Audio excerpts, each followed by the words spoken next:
नमस्कार, मैं प्रिया। आप देख रहे हैं पब्लिक इंट्रो। तो दोस्तों, आखिरकार वही हो रहा है जिसका अंदाजा बहुत पहले ही लगा लिया गया था। जी हाँ, क्योंकि नितिन गडकरी अब जो है वो आरएसएस का जादू उन पर सिर चढ़कर बोल रहा है। भले ही मोदी सरकार में मंत्री बने हो गडकरी, देश की सत्ता का हिस्सा हो, लेकिन पिछले कुछ दिनों से सरकार के खिलाफ वो जाते नजर आ रहे हैं। कुछ दिन पहले ही आपने देखा कि गडकरी ने अपनी ही सरकार को निकम्मा कह दिया था, प्रधानमंत्री नरेंद्र मोदी को निकम्मा कह दिया था। लेकिन अब तो दोस्तों हद ही पार हो गई है। भरे मंच से नितिन गडकरी जो है अब चापलूस बोलते हुए नजर आ रहे हैं, जिसके बाद से अब बवाल काफी ज्यादा बढ़ गया है। दरअसल खबर निकलकर सामने आ रही है कि भरे मंच से नितिन गडकरी ने चापलूस कहकर झूठ बोलने की राजनीति पर सवाल खड़े कर दिए हैं। अब उनके सवाल को सीधा इशारा सत्ता में बैठी मोदी सरकार यानी कि उनकी खुद की सरकार की तरफ समझा जा रहा है। आप ये खबर देखिए, इसमें साफ लिखा हुआ है कि नितिन गडकरी ने साफ साफ बोलते हुए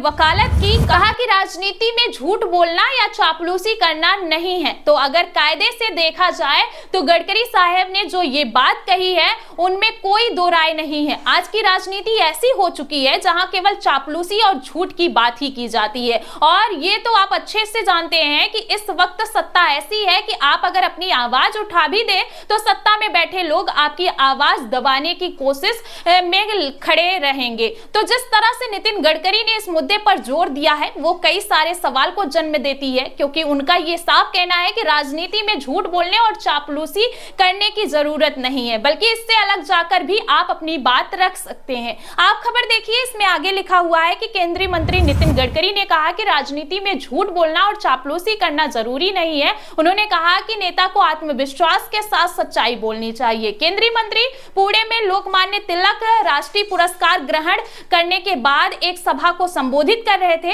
इस अवसर पर महाराष्ट्र के मुख्यमंत्री देवेंद्र फडणवीस, उप मुख्यमंत्री एकनाथ शिंदे और अजित पवार भी मौजूद थे। नितिन गडकरी ने कहा कि यह गलतफहमी है कि राजनीति में झूठ बोलने या चापलूसी करना जरूरी होता है। शिवसेना प्रमुख बाला साहेब ठाकरे भी अपनी भाषणों में हमेशा सच्चाई बोलते थे, वो जो सोचते थे वही करते थे। उन्होंने कहा कि अगर कोई चीज अच्छी है तो उसे अच्छा कहना चाहिए, अगर कोई चीज खराब है तो साफ साफ कहना चाहिए कि ये खराब है। हालांकि आपको बता दें कि इससे पहले भी कई दफा नितिन गडकरी ने कई बार ये सवाल उठाए हैं, कई बार अपने बयानबाजियों से ये साफ कर दिया है कि गडकरी अपनी ही सरकार के रवैये से नाखुश है, क्योंकि जिस तरह से वो ये कह रहे हैं कि जो चीज अच्छी है उसे अच्छा कहिए और जो खराब है उसे खराब कहिए। लेकिन आप भी जानते हैं कि इस वक्त सत्ता उन लोगों के हाथों में है कि आप अपनी आवाज नहीं उठा सकते। अगर आप कह दें कि यह चीज खराब है, सरकार का रवैया खराब है, तो आप पर कार्रवाई हो सकती है। आपको बता दें कि शुक्रवार को हुए इस वाक्य से पहले भी नितिन गडकरी ने अपनी सरकार को निशाने पर लिया था। तो नितिन गडकरी ने एक कार्यक्रम में मंच से ही कह दिया कि सरकार निकम्मी है। ये सुनकर कार्यक्रम में मौजूद लोग कुछ पलों के लिए चौंक गए, लेकिन गडकरी यहीं पर नहीं रुके। उन्होंने सरकारी तंत्र, नगर निगम और अन्य एजेंसियों की कार्यशैली पर भी सवाल उठा दिया। Sports as a career seminar को संबोधित करते हुए गडकरी ने कहा कि सरकारी सिस्टम सिर्फ चलती गाड़ी को पंचर करने का काम करता है। उन्होंने बताया कि नागपुर में वह 300 स्टेडियम बनवाना चाहते हैं, लेकिन सरकारी प्रक्रियाएं और सिस्टम इसमें रुकावट डालते हैं। उन्होंने कहा कि सरकार की अधीनस्थ संस्थाएं जैसे नगर निगम, नागपुर सुधार प्रन्यास कोई काम की नहीं है, इसलिए मुझे अलग तरीके से काम करवाना पड़ता है। तो अगर कायदे से नितिन गडकरी के बयानों पर गौर किया जाए तो इससे यही समझ में आ रहा है कि गडकरी अपनी ही सरकार की पोल खोलने में लगे हुए हैं, अपनी ही सरकार के लोगों के धागे खोल रहे हैं। कभी अपनी ही सरकार को निकम्मा बताते हैं तो कभी झूठ और चापलूस सब कहते नजर आ जाते हैं, जिससे यह समझ में आ रहा है कि गडकरी ने खुद अपनी सरकार की तरफ से जो है अलग करने का मन बना लिया है या अलग होने का मन बना लिया है। क्योंकि केवल बयान ही नहीं बल्कि जिस तरह से पिछले कुछ समय से सदन में भी गडकरी ने अपने तेवर दिखाए हैं, उससे यह समझ में आ रहा है कि आरएसएस का रंग जो है नितिन गडकरी पर चल रहा है। उनका जादू जो है आरएसएस का नितिन गडकरी पर साफ समझ में आ रहा है। अब आप ये वीडियो देखिए और इस वीडियो को देख के आपको समझ में आएगा। 17 सेकंड का वीडियो है, इसमें साफ दिखाई दे रहा है कि किस तरह से प्रधानमंत्री नरेंद्र मोदी, जो कि भाजपा के आला कमान है, जिनके आगे सब नतमस्तक हो जाते हैं, वह सामने से हाथ जोड़ रहे हैं, लेकिन नितिन गडकरी उस दौरान भी अपने हाथ दोनों पीछे किए हुए नजर आ रहे हैं। सबसे बड़ी बात यह है कि गृह मंत्री अमित शाह से लेकर रक्षा मंत्री राजनाथ सिंह तक इस दौरान प्रधानमंत्री मोदी मोदी को हाथ जोड़ते नजर आते हैं, लेकिन नितिन गडकरी को अब भी अपने हाथों को पीछे किया हुआ जो है तस्वीर में देख सकते हैं। इससे ये साफ होता है कि दाल में कुछ काला है। अगर दाल में कुछ काला नहीं है तो ये समझिए कि पूरी की पूरी दाल काली है।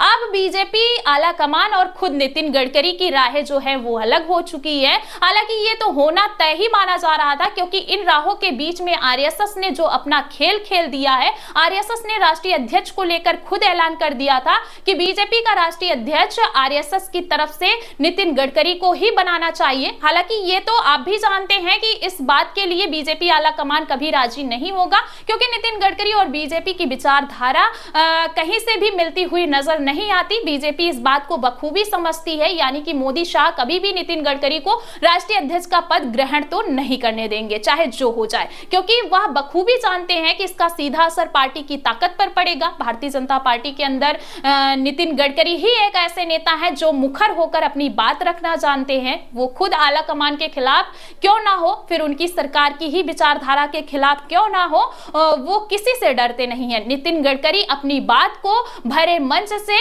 बखूबी रखते हैं, और चाहे वो सरकार की ही बात क्यों ना हो, सरकार को निकम्मा चापलूस तक कहने में वो डरते नहीं है। तो नितिन गडकरी को लेकर आप सभी का क्या कहना है, कमेंट में अपनी राय जरूर दीजिए।